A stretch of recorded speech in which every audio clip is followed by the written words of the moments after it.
ওই লোকটা আরেকজন ছিল, ওই লোকের নাম কি? দাঁড়িয়েলা ভাইজান, দাঁড়িয়েলা আরেকজন আছে। দাঁড়িয়েলা আরেকজনের নাম কি?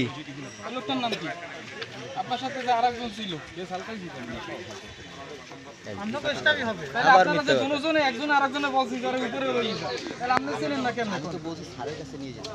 সেই লোকটার নাম কি সেটাই জানতে চাইছি। কি নাম কি ওনার নাম? সে আউটসোর্সিং হতে পারে। তাহলে আউটসোর্সিং আপনি চিনেন তো, আর আপনাদের এখানে ঢোকা যায় না, তাই এটাই বলেন।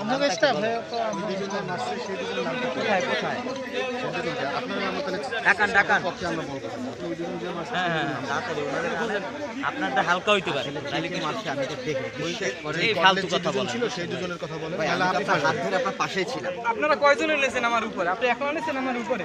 আর কে কে ছিল?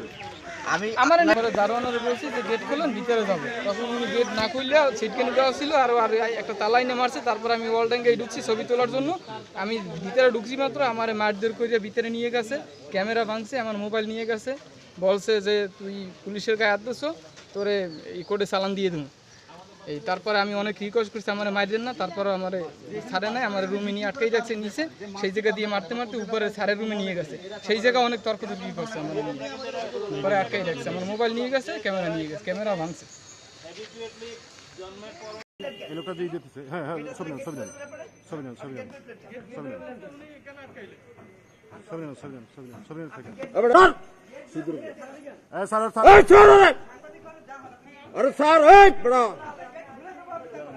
তার মধ্যে মাদক সোদা, ওইটার মধ্যে শান্তির পো ওই আরে মারে এই খানকির পো তোকে সব করে খাইছি তারা।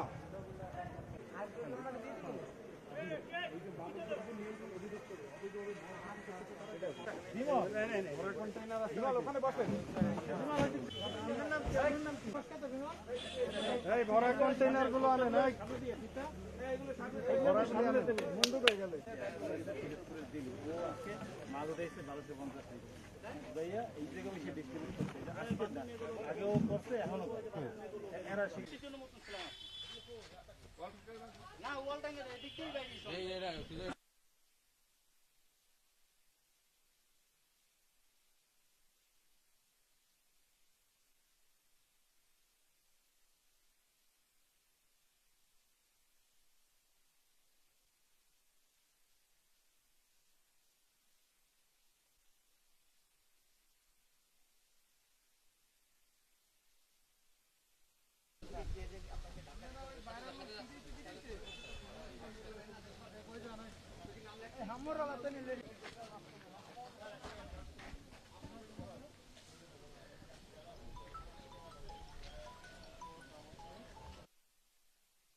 এখানে ইন্সপেক্টর আছে, এজেন্ট আছে, কেউ প্রতিনিধি থাকে, ওরা থাকে, ওদের অ্যাপ্রোচে ওরা দেখে যে ঠিকমতো ওই ট্যাক্সটা ঠিকমতো দিচ্ছে কিনা, এবং এর সাথে ওরা স্ট্রেনটা ঠিক করে দেয় যে 40 মারলেই ওখানে অনেক হেভি স্ট্রেন থাকে, সেটা পানি মিশে 40 করে দেয়। সরকারি রেট কত? সরকারের ওই যে 88 টাকা, এর সাথে ট্যাক্স পড়ে 300% যে ট্যাক্সটা থাকে সেটা সব মিলে কত পড়তেছে পার লিটারে? এই অ্যারাউন্ড 300 বা কাছাকাছি এরকম পড়ে। 300 টাকার মাল তাহলে এখানে 500 টাকা করে বিক্রি হচ্ছে। খোদ একেবারে মাদক দ্রব্য অধিদপ্তর একটু আমরা একটু হয়তো টেলিভিশনে তো একটু ভাঙা না নিয়ে একসাথে কথাটা প্রশ্নটা শুনে তারপর আপনি উত্তর দেন। আমার প্রশ্নটা এলএসসি যে দোকানি তারাই এইভাবে বেচে। তারপর যদি কোনো অতিরিক্ত বেঁচে থাকে সেটার মধ্যে আমি অ্যাকশন নেব। এইখানে বসে খেয়ে বিক্রিটা হইলো তাইলে এখানে বসে বিক্রি হয়নি। ওরা হলো যে আজকে এর সাথে জড়িত থাকলেও থাকতে পারে, সেইটাই ট্যাক্স সাথে তো বলেন সেটা যে থাকে আমি তাদের বিরুদ্ধে অ্যাকশন নেব। পরিচালক আমি বিভাগে দেখি ওরা হলো ইয়ে করবে। একটা সাংবাদিক কেন আহত হইলো আর কি তাকে এটা জানার সাথে সাথেই আমি আসছি এবং ওকে আপনাদের সাংবাদিককে আমরা ইয়েতে নিচ্ছি এবং এই বিষয়টা আপনারা জানেন পরবর্তীতে যে কে কি বলছে। এখানে এই বিরুদ্ধে অফিসার যে যত অ্যাকশন নেওয়া দরকার নেই। তো করোনার এই সময় আসলে লকডাউন যে বাইরে যাওয়া বাইরে ইন করা এটা সম্পূর্ণ নিষিদ্ধ। এই সময় কেন আপনি আসলে গ্যাদার করে এখানে এই কেরু বিক্রি করলেন? না গ্যাদার করা হয়নি আসলে। গ্যাদারিং ওরা দেখে পাঠিয়েছে বলে গ্যাদারিংটা হয়েছে। এটা যখন নলেজে আসছে আমি তো সাথে নিচে নেমে আসছি। 2 নম্বর হচ্ছে যে আসলে যারা এখন এই সুইপার বা যারা এই তাদের এমার্জেন্সি জবগুলোর ক্ষেত্রে তাদের এটা লাগে, তা নাহলে এরা ওই ময়লা বা এই নিষ্কাশনের কাজগুলো করতে পারে। পিরিজপুর থেকে কিভাবে আসলে বরিশাল আসলো এই সময় মাল নিতে? লাইসেন্সই জানে, লাইসেন্সি আমাদের এখানে আসলে দরখাস্ত করলে তো আমরা সেটা দেখবো। আমি দেখবো যে আমার চালান জমা দিচ্ছে কিনা, সরকারি ইয়েটা নেওয়ার জন্য আসছে কিনা। আমার লোক অফিসে আমরা সব করে সার্ভিস কাজ। তো সরকারের যে নিয়ম যে করোনার সময় যে ইন আউট নিষিদ্ধ বরিশাল জেলায়, এটাও কি আপনি আসলে হ্যাঁ, জানেন না? অবশ্যই সেফ ডিস্টেন্সও মেনে চলার জন্য সবভাবে বলে দেওয়া হয়েছে যে আপনারা যতই 1-2 আসুক যাই আসুক, যে যাদের সাথে ডিল করবেন আপনার আপনার যে সেফ ডিস্টেন্সে 6 metre 3 foot 2 metre 6 feet minimum দূরত্ব মেনটেন করে আপনার কাজ করবেন। লাইসেন্স এবং তারা কিনে নিচ্ছে খাওয়ার জন্য, সেরকম ভাবে আপনারা বিক্রি করতেছেন এখানে? আচ্ছা পিরিজপুরের লাইসেন্স হোল্ডার কি আপনার এখান থেকে কিনতে পারবে? জানলাম, আমি ব্যবস্থা নেব। হোল্ডার যিনি উনি কি আপনার এখান থেকে মাল নিতে পারবে কিনা এখান থেকে? হ্যাঁ, ওটা আইনগতভাবে কোনো বাধা নেই। আচ্ছা এখন এই শোকজ করবো এবং পরবর্তীতে আমার কর্তৃপক্ষকে পাঠিয়ে দেবো। সুনীল বাবু না শোকজ মাত্র সীমাবদ্ধ। না, শোকজ না, ডিপার্টমেন্টের যে প্রসিডিউরগুলো, প্রথম ধাপ হলো শোকজ করা, দ্বিতীয় ধাপে হলো এটার প্রতিবেদন ওর জবাব পেলে তারপরে ডিজি মহোদয়ের কাছে পাঠিয়ে দেবো, সেই অনুসারে ব্যবস্থা নেবেন।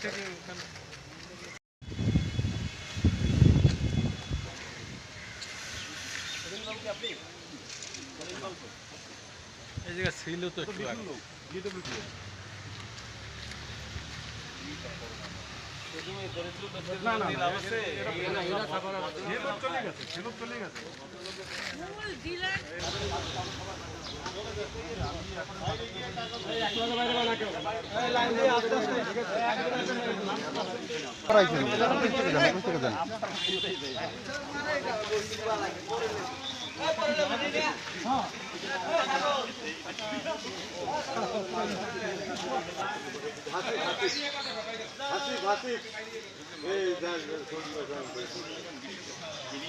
ওইখানে আর 2 জন কে ছিল?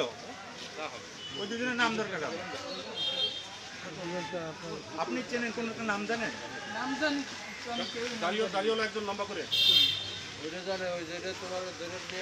উনি সব জানেন। আচ্ছা আচ্ছা নতুন ভাই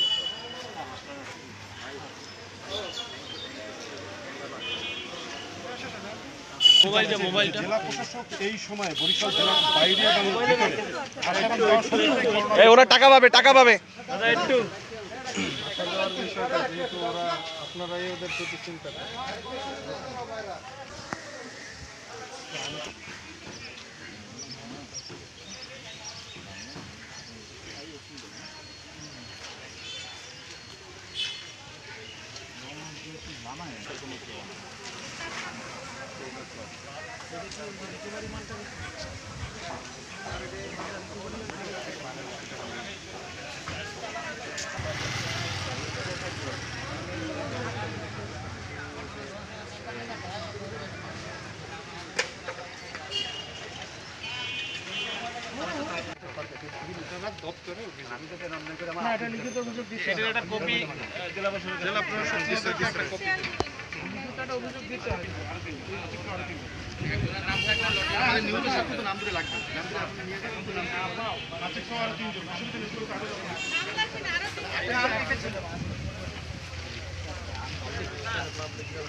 টাকা 200 টাকা